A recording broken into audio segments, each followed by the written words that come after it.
Sir మీరు 13 ఏళ్ల నుంచి నేను వైసీపీ పార్టీ జెండా మోసాను. అన్ని ఖర్చులు నేనే పెట్టుకున్నాను. ఎవ్రీ కార్యక్రమం అంతా ప్రతి మీకు కార్యక్రమం ఛాలెంజ్ అంతా చేస్తున్నా అదే అదే మీకు మీరే ఛాలెంజ్ హ్మ్. చేస్తున్నా ఆ హ్మ్. పార్టీ నాయకులు ఛాలెంజ్ చేస్తున్నా హ్మ్. ఒక జెండా తీసుకున్నట్టు ప్రూవ్ చేయమనండి. హ్మ్. ఒక జెండా డబ్బులు పక్కన పెట్టండి, హ్మ్. పార్టీ పనులు పక్కన పెట్టండి, జెండా డబ్బులు దాకా ఎందుకు, హ్మ్. ఒక జెండా. జగన్మోహన్ రెడ్డి గారి ఇంట్లో నేను తాగుంటే 2-3 టీలు తాగుంటా ఆయనతో పాటు, అంతే హ్మ్. తప్ప ఒక్క జెండా కూడా నేను తీసుకోవాలి. ఈరోజు జగన్ గారు మీ ఇంటికి వచ్చినప్పుడు సర్వస్వం ఓకే. నేను పార్టీకి, ఆయనకు తెలుసు, ఆయన ఆత్మకు తెలుసు, నేను కొన్ని మాట్లాడకూడదు. హ్మ్. ఆయన ఆత్మకు తెలుసు, ఆయనకు తెలుసు నేను ఏం చేశాను, ఆయన నాకేం చేయడం ఆయనకు తెలుసు. సో అలాంటి డిస్కషన్ ఆయన మీద కొన్ని అందరిలాగా నోటికే వేస్తా నాయకుడిని అని బయటకు రావాల్సిన అవసరం నాకు లేదు. జగన్మోహన్ రెడ్డి గారితో మీ రిలేషన్ ఎలా ఉండేది సార్? ఎందుకంటే రిలేషన్ హ్యాపీగా కాదు సార్, నేను విన్నది ఏంటంటే వైజాగ్ ఆయన వచ్చేటప్పుడు అదే మీ సార్. మీ ఇంటికి కూడా వచ్చేవారని విన్నాను. 6 సార్లు వచ్చాడు, 5 సార్లు ఇదే బెడ్రూమ్లో పడుకున్నాడు సార్. ఓకే. నాకు ఏ ప్రాబ్లం ఇదే ఇంటికి వచ్చారండి? ఇదే ఇల్లు, ఇదే నా రెండు బర్త్డేలకు కూడా ఇక్కడ కేక్ కట్ చేశాడు సార్. హ్మ్. నాకు అంత అభిమానం. హ్మ్. ఆ అభిమానం కాబట్టే 6 సంవత్సరాల నా ప్రయాణం హ్మ్. నిద్రలేని రాత్రులు గడిపేటువంటి పొలిటికల్ డేస్ చూశాను నేను. హ్మ్. నిద్ర కూడా అన్ని అవమానాలు పొందాను. హ్మ్. నేను పడిన అవమానాలు ఈ పార్టీలు ఎవరు పడి ఉండరు. అంటే అవమానాలు పెట్టింది ఎవరు సార్? అసలు అర్థమయ్యేది కాదు ఎందుకు ఇలా చేస్తా ఉన్నారు. అవమాన పరిచింది ఎవరు నా మిమ్మల్ని? వెనకున్న వ్యక్తుల్ని పెంచుతా ఉన్నారు, నన్ను తగ్గిస్తా ఉన్నారు. అంటే నా జగన్ గారికి వెనకున్న- తెలియకుండా ఆ- జరిగిందండి ఇది? జగన్ గారికి వీళ్ళు కారణాలు ఏమైనా కావచ్చు, ఆ. తెలియకుండా జరగడానికి ఛాన్సే లేదు. ఓకే. వెనకాల మాట్లాడడం వల్ల, లేకపోతే ఆయన సీఎం అయ్యాడు కదండి, హ్మ్. గ్రౌండ్ లెవెల్ చూసుకునే పరిస్థితి లేదు. హ్మ్. కొంతమంది పెద్ద మనుషుల మాట విన్నాడు, ఇలాంటి పరిస్థితి తెచ్చుకున్నాం. హ్మ్. అంతే తప్ప నేను పడిన బాధలు ఈ పార్టీలో బహుశా ఎవ్వరు పడి ఉండరు. హ్మ్. మానసికంగా రాజకీయ ఆత్మహత్య అంటారు చూసావా, ఆత్మహత్య అంటారు, రాజకీయంగా చంపేశారు. హ్మ్. రాజకీయంగా చంపేశారు. హ్మ్. మామూలు ఆత్మ, ఒక రకమైన ఆత్మ కాదు. ఎన్ని రకాలుగా తెలుగుదేశం పార్టీ అధికారంలో చాలా హ్యాపీగా ఉన్నాను నేను ఈ పార్టీలో. హ్మ్. అధికారంలోకి వచ్చిన తర్వాత అంటే వైసీపీ అధికారంలోకి వచ్చిన వచ్చిన తర్వాత నరకం కంట. ఓకే. వ్యాపారాలు బంద్, క్వారీలు బంద్. అదేంటండి మీ పార్టీలో మీకు ఇంకా ఎక్కువ ఫ్లెక్సిబిలిటీ ఉంటుంది కదా? అదే చెప్తున్నా మీకు, అంత ఆ. దుర్మార్గంగా ఇక్కడ ఉంది కాబట్టి ఇలాంటి పరిస్థితి. ఓకే. మీకు ఒక విషయం చెప్తానండి. హ్మ్. ఒక క్వారీ నేను మా ఫ్రెండ్ రన్ చేసుకుంటా ఉన్నాం. హ్మ్. ఒక సిచ్యువేషన్ అంటే సందర్భం వచ్చింది కాబట్టి చెప్తాను, ఆ, అవసరం చెప్పండి లేదు. సార్. ఇది అనుకోకుండా ఎవరో ఏదో కంప్లైంట్ ఏదో సంథింగ్ ఏదో చేస్తే వెళ్ళి ఫైన్ వేశారు. హ్మ్. అది నేను ఆ కార్ రన్ చేసుకుంటున్నాను, నేను ఇక్కడ ఎక్స్పోర్ట్ చేసుకుంటూ అలాగే ఇక్కడ కొంత చేసుకుంటున్నాను, ఇలాగా కారణాలేమో మొత్తానికి దానికి ఆపేశారు అని చెప్పేసి జగన్మోహన్ గారికి చెప్పడం 10 సార్లు చెప్పారు అనమాట. హ్మ్. 20 సార్లు కలిశారు ధనంజయ రెడ్డి గారిని. హ్మ్. 3 నెలల తర్వాత 3 నెలలకు బిల్స్ ఇప్పించారు. హ్మ్. పెనాల్టీ దేనికి వేస్తారండి? ఎవరైనా బిల్స్ తీసుకోకపోతే పెనాల్టీ, మేము ఎక్కువ బిల్స్ తీసుకున్నామంట. హ్మ్. పెనాల్టీకి ఎవరన్నా బిల్స్ తీసుకోకపోతే పెనాల్టీ వేస్తారు. హ్మ్. సపోజ్ 1,00,000 టన్ను అనుకోండి, 1,00,000 టన్ను ప్లస్ ఇంకొక 500 ఎంతో ఎక్స్ట్రా బిల్ తీసుకున్నాం, గవర్నమెంట్కి ఎక్స్ట్రా డబ్బులు కట్టాం, హ్మ్. అది కూడా నేరం అంట. హ్మ్. దానికి పెనాల్టీ అయితే పెద్దిరెడ్డి గారి దగ్గరికి 100 సార్లు వెళ్ళుంటామండి, హ్మ్. ఆయన కొడుకు దగ్గరికి ఒక 10 సార్లు వెళ్ళుంటాను. Hmm. ఢిల్లీ కూడా వీళ్ళు కలిసారండి. హ్మ్. వాళ్ళు తప్ప ఇంకొకరు బతకడం ఎవరికి ఇష్టం లేదండి అక్కడ. హ్మ్.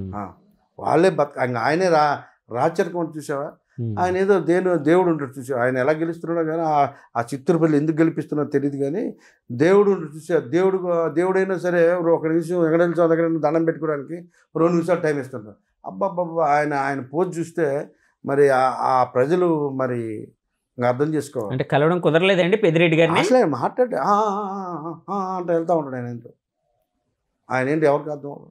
హ్మ్. నా రాజకీయ జీవితం చూసిన వరస్ట్ ఫెయిల్ ఆయన, హ్మ్. Worst fail. ఆయన తప్ప ఇంకొకటి బతకడు ఆయనకి ఇష్టం లేదు, యాక్టింగ్ అంతా. పిఏకి చెప్తాడు, పిఏ చెప్తాడు, మళ్ళీ కొడుకు చెప్పాడు, నాన్న చెప్పా అంటాడు, అంతా అది ఇంకా అక్కడ తిరుగుతూ ఉంటాడు చక్రం. ఓకే. 6 నెలలు హింసపడ్డావు హ్మ్. ఆ క్వారీ నుంచి. అరే బాబు నేనుంటే నీకు ఇలా ఉండదు, వదిలేరు నువ్వు కూడా, నేనే వదిలేసి ఆ వ్యాపారం క్లోజ్ చేశాను. 6 నెలలు ఎందుకు క్లోజ్ చేశాను? బిజినెస్ మానేశాను, ఓకే, క్రషర్ కూడా వదిలేశాను, అసలు వ్యాపారాలు మానేశాను, పూర్తిగా బయటకు. మరి ఇలాంటి ఇబ్బందులు పడ్డామని చెప్పి ఎవరు చెప్పుకో, విజయసాయి రెడ్డి గారు లేకపోతే జగన్ గారు సజ్జల గారు ఎవరికైనా చెప్పడం? విజయసాయి రెడ్డి గారికి తెలుసు. విజయసాయి రెడ్డి గారు కూడా 5 సార్లు ఫోన్ చేశాడు ఆ మంత్రికి, చేపించాడు. సార్ మీరు ఇన్ఛార్జిగా చెప్పండి, ఎన్నిసార్లు చెప్తాను అంశం, ఆయన మరి అలాగ ఎందుకు చేస్తున్నాను ఆయన కూడా చెప్పాడు. ఆయన చెప్పాడు, వాళ్ళ కొడుకు చెప్పాడు, ఆయనకి చెప్పాడు, ఎంతమంది చెప్పాడు. చెప్పినా ఆయన అంతే, ఆయన ఒకటే బతకాలా, ఇంక ఈ రాష్ట్రంలో ఎవరు బతకూడదు, అన్ని క్వారీలు మైన్స్ మినిస్టర్ అన్నీ ఆయనకే కావాలా, ఇంకా అన్నీ కొడుకు ఒకటి చూసుకుంటాడు, తండ్రి ఒకటి చూసుకుంటాడు, ఇంక ఈ రాష్ట్రంలో అందరూ చచ్చిపోయినా పర్లేదు, వాళ్ళిద్దరు బతికితే చాలు. ఓకే, మీరు పార్టీ మారిన తర్వాత, ఎందుకంటే జగన్ గారు ఇక్కడికి 6 times మీ ఇంటికి వచ్చారు, ఇదే బెడ్రూమ్లో ఉన్నారు, ఆయన నిద్రించారు, నా 2 బర్త్డే పార్టీలకు కూడా వచ్చారని అన్నారు కదండి. పార్టీ మారిన తర్వాత జగన్మోహన్ రెడ్డి గారి దగ్గర నుంచి డైరెక్ట్గా మీకు ఏమైనా ఫోన్ ఏమైనా వచ్చిందా సార్?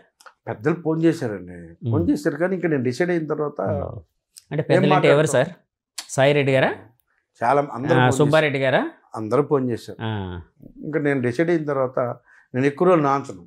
ఓకే, నేను అబద్ధాలు చెప్పను, ఎక్కువ రోజులు నాంచను, అయితే అవుతుంది లేకపోతే లేదు తెలిసేస్తాను. 3 daysలో తెలిసేస్తాను సార్. అలాగే అందరూ చాలా రోజులు అందరూ రకరకాల పొక్కాళ్ళు, తెలుగుదేశం పార్టీకి వెళ్తున్నా కూడా అటు వెళ్తున్నా, అన్ని అబద్ధాలు. 3 రోజులు 3 రోజులే డిసైడ్ అయ్యా. ఒకరోజు మెంటల్గా ప్రిపేర్ అయ్యా, ఈంది రోజుకి ఇలాగా ఎందుకు ఇంత దిగజారిపోవాలి, నేను ఎందుకు, ఎంత ఇష్టం ఉన్నా కూడా నాయకుడి మీద నా జీవితం ఎందుకు దిగజారిపోవాలి, రోజుకి ఎందుకు ఇలా కావాలి, కారణం ఏంటి? జెండా పట్టుకున్న వాళ్ళని ఆయన ఎత్తునెక్కించుకుంటూ ఆయనే దేవుడు అనుకున్న నాలాంటి వాళ్ళు నేను తొక్కి పెడుతుంటే ఎన్ని రోజులు అవమానం భరాయిస్తాం, ఎన్ని రోజులు ఈ కష్టాలు భరాయిస్తాం, ఇంకా వద్దు అని డిసైడ్ అయ్యి. సో అంటే ఎమ్మెల్సీ చేసిన తర్వాత మీకు మంత్రి పదవి ఇవ్వలేదనే? మంత్రి పదవి ఇవ్వలేదనే? ఎమ్మెల్సీ అండి దేనికి పనికి వచ్చిందండి? ఒక గుడికి కాంపౌండర్ పెట్టుకొని పనికి రాలేదండి. నన్ను నమ్ముకొని ఓట్లు వేసిన ప్రజలు చిన్నవాళ్ళు ఒక గుడికి డబ్బులు ఇవ్వమంటే డబ్బులు లేవన్నారండి. కాంపౌండ్ వారికి ఎన్విరాన్మెంట్ దగ్గరికి ఇది నాకు సంబంధం లేదన్నాడండి. జగన్మోహన్ గారి దగ్గరికి వెళ్తే డబ్బులు లేవన్నాడండి. దేనికి పనికి వచ్చిందండి? దేనికోసం ప్రజలు గెలిపిస్తారు? ఇంత అసంబద్ధంగా దేనికండి బతకడం? రాజకీయాలు దేనికండి? మాకు ప్రజాసేవ చేద్దానికి వచ్చేదానికి ప్రజల సొమ్ము ₹1 ప్రజలకు ఖర్చు పెట్టలేనప్పుడు దేనికండి సార్? మరి ఎందుకంత బతకాలి? కాదు, ఇప్పుడు మీరే అన్నారు లెటర్స్ ఉన్నాయి నా దగ్గర, ప్రూఫ్లు ఉన్నాయండి. ఓకే ఓకే ఓకే, నేను పెట్టిన లెటర్లు ఎన్నిసార్లు పెట్టాము చెప్పుకోలేము. ప్రజల దగ్గర చీప్ అయిపోతాం, లోకమైపోతాం. చెప్పుకోలేక ఎన్ని కష్టాలు పడ్డా ఆత్మకు తెలుసు. ఉద్యోగం వేయలేదు అంటాడు ఒకరు వచ్చి, ఒక అబ్బాయి, ఎవరు వేయలేదు. ఓకే, ఎవరికి చెప్పుకుంటా బాధలు? ఇప్పుడు మీరు మమ్మల్ని పడుచుకుని ఉంటే కదా అక్కడ, అలా పడుచుకొని ఉంటే వేయలేదన్నా. సరే, అలాగని అలా చెప్పగలవా? ఓకే, అంటే ఎమ్మెల్సీ పదవి ఎలాంటి వాల్యూ లేదని ఇప్పుడు అన్నారు కదండి మీ విషయంలో. అంటే తొక్కలో ఎమ్మెల్సీ అని అన్నారు. అనకూడదు కాబట్టి సార్ నా ఉద్దేశం పనికిరాదు. అదే మరి ఎమ్మెల్సీకి ఎందుకు రిజైన్ చేయలేదు మీరు? నేను చెప్తున్నా, నేను రిజైన్ చేశా. నేను రిజైన్ లెటర్ పట్టుకెళ్ళి మా నాయకు జగన్ నా దగ్గర వెళ్తే నువ్వు చెయ్యొద్దు, వాళ్ళందరూ చేస్తే నువ్వు చెయ్యి. ఓకే, ఎందుకు చెయ్యాలి? జనసేన తీసుకున్నాడా? టీడీపీని చేయించి తీసుకున్నాడా? నీతి గురించి ఆయన మాట్లాడేది, నువ్వెందుకు నీతిగా ఉండాలి? ఎవరన్నారు సార్ ఇది? మీ నాయకులే. I was always passionate about accounting and its wide applications. I look up to the successful business analysts and tax professionals.